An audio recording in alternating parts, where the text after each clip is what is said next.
ಓಂ ಗುರುಭ್ಯೋ ನಮಃ. ಓಂ ರಾಘವೇಂದ್ರಾಯ ನಮಃ. ಶ್ರೀ ಗುರು ರಾಘವೇಂದ್ರ ಸ್ವಾಮಿ ಜ್ಯೋತಿಷ್ಯಾಲಯಗೆ ಸ್ವಾಗತ. ನಾನು ಪಂಡಿತ್ ರಾಘವೇಂದ್ರ ಜೋಶಿ ಮಾಡುವ ನಮಸ್ಕಾರಗಳು. ಈ ಒಂದು ವಿಡಿಯೋದಲ್ಲಿ ವಿಶೇಷವಾಗಿ ತಿಳಿಸುವುದೇನೆಂದರೆ, ದೀಪಾವಳಿ ಆದ ನಂತರ ನವೆಂಬರ್ ತಿಂಗಳಲ್ಲಿ ಮಕರ ರಾಶಿಯವರಿಗೆ ಭವಿಷ್ಯ ಯಾವ ರೀತಿ ಇದೆ ಎಂದು ತಿಳಿಸುತ್ತಿದ್ದೇನೆ. ನಿಮ್ಮ ರಾಶಿಯವರು ನಿಮ್ಮ ಬಗ್ಗೆ ತಿಳಿಯಬೇಕೆಂದರೆ ಈ ವಿಡಿಯೋವನ್ನು ಒಮ್ಮೆ ಲೈಕ್ ಮಾಡಿ, ಸಬ್ಸ್ಕ್ರೈಬ್ ಆಗಿ. ಮಕರ ರಾಶಿಯವರೇ, ಉದ್ಯೋಗ ಮತ್ತೆ ವ್ಯವಹಾರ ಬಗ್ಗೆ ತಿಳಿಯುವುದಾದರೆ, ಉದ್ಯೋಗದಲ್ಲಿ ಸ್ವಲ್ಪ ಭಿನ್ನ ಅಭಿಪ್ರಾಯಗಳು ಬರುತ್ತೆ. ಕೆಲಸದ ಪ್ರೆಷರ್ ತುಂಬಾ ಇರುತ್ತೆ. ಕೆಲಸ ಕಳ್ಕೊಳ್ಳೋ ಚಾನ್ಸಸ್ ಬಹಳ ಇರುತ್ತೆ. ಸ್ವಲ್ಪ ಹುಷಾರಾಗಿ ಉದ್ಯೋಗದಲ್ಲಿ. ವ್ಯವಹಾರದಲ್ಲಿ ಸಣ್ಣ ಪುಟ್ಟ ಯಾವ್ದಾದ್ರು ಒಂದು ಅಂಗಡಿ ಹಾಕೊಂಡ್ರು ತುಂಬಾ ಇಂಪ್ರೂವ್ಮೆಂಟ್ ಆಗ್ತೀರಾ. ಬಟ್ ಯಾವುದೇ ಒಂದು ಮಾಡೋದಕ್ಕೆ ಸ್ವಲ್ಪ ಸ್ವಂತವಾಗಿ ಯೋಚನೆ ಮಾಡಿ ಬೇರೆ ಯಾರ್ದು ಮಾತು ಕೇಳೋದಕ್ಕೆ ಹೋಗ್ಬೇಡಿ. ನಿಮ್ಮ ಮನಸ್ಸಿಗೆ ಏನ್ ಬರುತ್ತೋ ಅದನ್ನೇ ಮಾಡಿ. ವ್ಯವಹಾರ ತುಂಬಾ ಚೆನ್ನಾಗಿರುತ್ತೆ. ಉದ್ಯೋಗದಲ್ಲಿ ಸ್ವಲ್ಪ ತೊಂದರೆ ಇದೆ.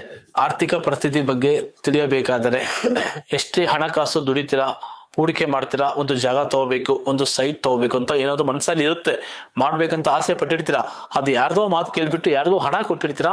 ಆ ಹಣ ಬರೋದಿಲ್ಲ, ಒಂದು ಜಾಗ ತಗೊಳಕ್ಕಾಗಲ್ಲ, ಒಂದು ಸೈಟ್ ತಗೊಳಕ್ಕಾಗಲ್ಲ, ಮನಸ್ಸಲ್ಲಿ ನೆಮ್ಮದಿ ಇರಲ್ಲ, ಮನಃಶಾಂತಿ ಇರೋದಿಲ್ಲ. ಏನೋ ಒಂದು ಭಿನ್ನಾಭಿಪ್ರಾಯ, ತೊಂದರೆಗಳು ಆರ್ಥಿಕ ಪರಿಸ್ಥಿತಿಯಲ್ಲಿ ಆಗ್ತಾನೆ ಇರ್ತವೆ.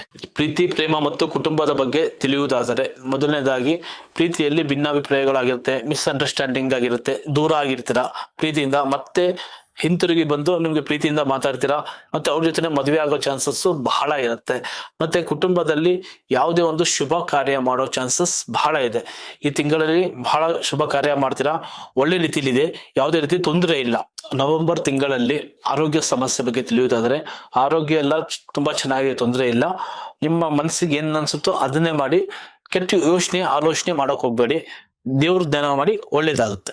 ಈ ಒಂದು ರಾಶಿಯವರ ಪರಿಹಾರ ಮಾರ್ಗಗಳು: ದೇವರಿಗೆ ಪ್ರತಿನಿತ್ಯ ಕೊಬ್ಬರಿ ಎಣ್ಣೆ ದೀಪವನ್ನು ಹಚ್ಚಬೇಕು, ಅದರಿಂದ ತುಂಬಾ ಒಳ್ಳೇದಾಗುತ್ತೆ, ತೊಂದರೆ ಇಲ್ಲ.